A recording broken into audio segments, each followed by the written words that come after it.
Baie diep haal hy my uit. Aan die begin van die Psalm sê Dawid hoe lief hy die Here het. Aan die einde van die verse sê Dawid hoe lief God hom het.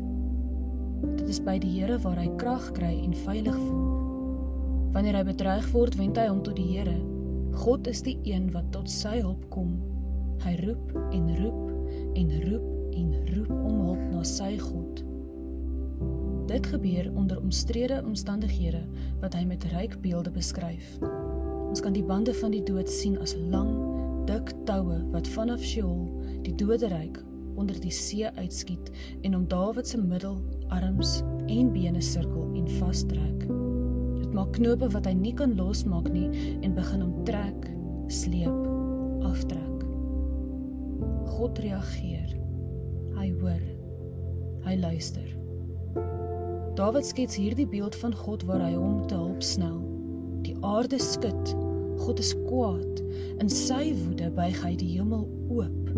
Hy vlieg met spoed en majesteit op 'n gerub.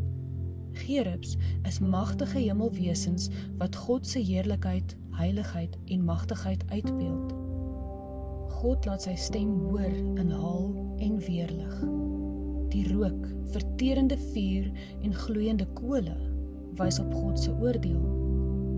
Duisternis, donkerte, donker water en wolkemassas. 'n Gloed, haal en weerligstrale.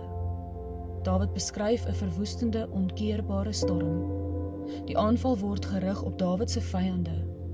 God bulder op hulle met die orkaan van sy toorn met soveel krag dat die winde van sy asem die seebodem sigbaar maak. God strek sy hand uit en gryp Dawid waar hy hulpeloos deur die doodsbande afgetrek word in die diep, geweldige waters in. God lig hom uit, breek hom vry en laat Dawid behoue in vryheid uitgaan. Is hierdie dramatiese beeld vergesog of eintlik akkuraat?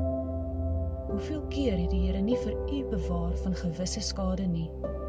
Snel God u nie juiste hulp en breek die bande van die dood deur Jesus se reddingsoffer op die kruis nie?